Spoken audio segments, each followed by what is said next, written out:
Assalamu alaikum, second year commerce. How are you? It's me, your teacher Asmanaddin. Today we are going to start a new chapter in a banking course, and that is chapter number 7, Banker and Customer. When we start this chapter, there are definitions written in your book that who is a banker, how you are going to define a banker. According to Negotiable Instrument Act 1881, according to this act, a banker is a person who do the transaction, who transact the business of accepting the deposit money. Why a banker is accepting the deposit money for the purpose of lending or investing.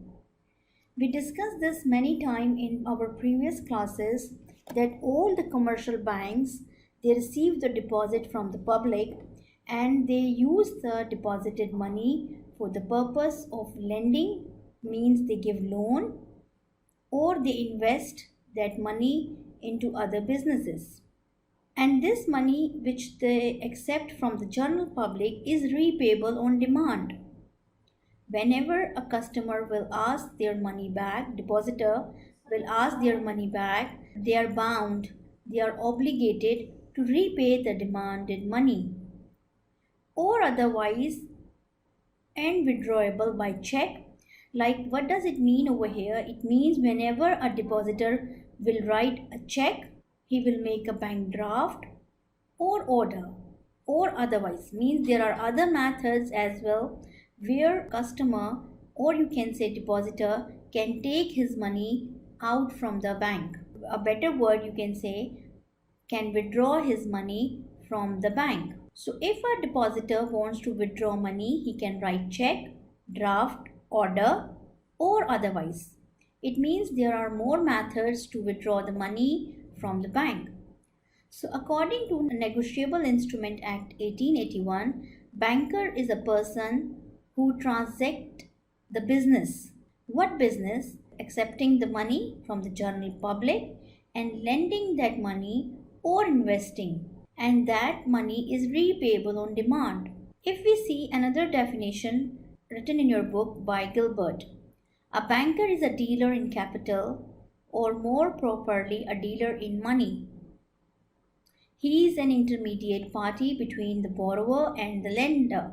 He borrows from one party and lends to another party. What is meant by borrower over here? As we all know that the deposited money is not the bank's money.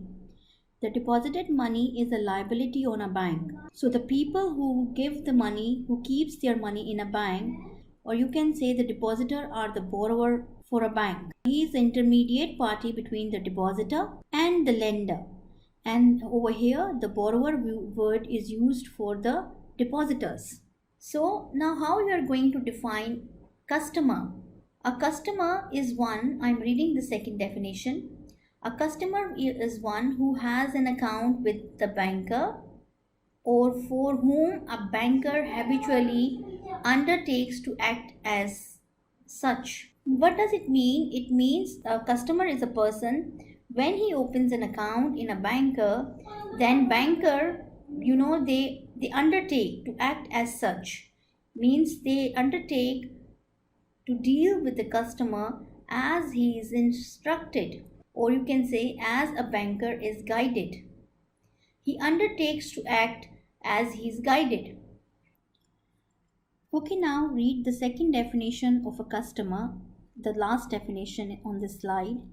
Customer is a person who has some sort of account, either deposit or current account, or some similar relation with the banker. For a banker, customer becomes on a moment when he or she opens an account in a bank. This is a very familiar definition. So we can say the last definition is a very good definition and it is very easy to remember. So whenever any person who opens an account with the bank and he start depositing the money in it, he becomes a customer for a bank.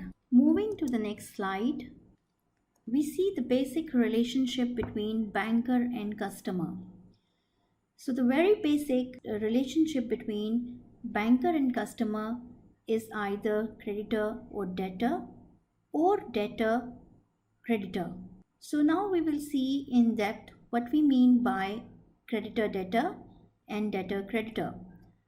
When a customer deposits money in his account, the money is to be considered as the money of depositor. We discussed it many times that the deposited money is liability on bank. It is not a bank's money. So in this situation, depositor is a lender. He becomes lender, he becomes creditor. On the other hand, banks become borrower or debtor, because we know that the deposited money is a liability. It's a liability on bank. So liability on bank creates a relationship between customer and banker as creditor debtor.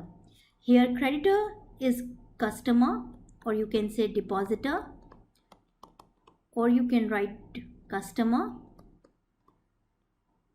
and debtor who is a banker over here. It is a bank here.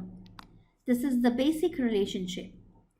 Now vice versa, the relationship becomes debtor and creditor when the customer avail loan from the bank. When customer is availing loan advances from the bank, then the relationship turn into debtor and creditor. Here the borrower, the customer is the borrower. Here the customer is the borrower or debtor, and creditor is the bank here. Keeping it very simple, when customer is depositing the money, he becomes creditor. When customer is taking loan from a bank, he becomes debtor. And similarly, when banker is receiving deposit from the general public, they become debtor. And when bank is giving a loan to the borrowers, they become creditor. Besides this basic relationship between banker and customer, guys, there are many other different types of relationship between bankers and customer. Now these all different types of relationship are between banker and customer because due to different types of dealings with the bank. Customers do different dealings with the bank. According to their dealings, the nature of relationship keeps on changing. So these other relationship includes bailor and bailee, mortgager and mortgagee, principal and agent, Aamal and Zarib, purchaser and seller, trustee and beneficiary, pledger and pledgee, hirer and owner, cordial relation between banker and customer. Inshallah girls, in the upcoming next class, we will discuss these other relationship between banker and customer.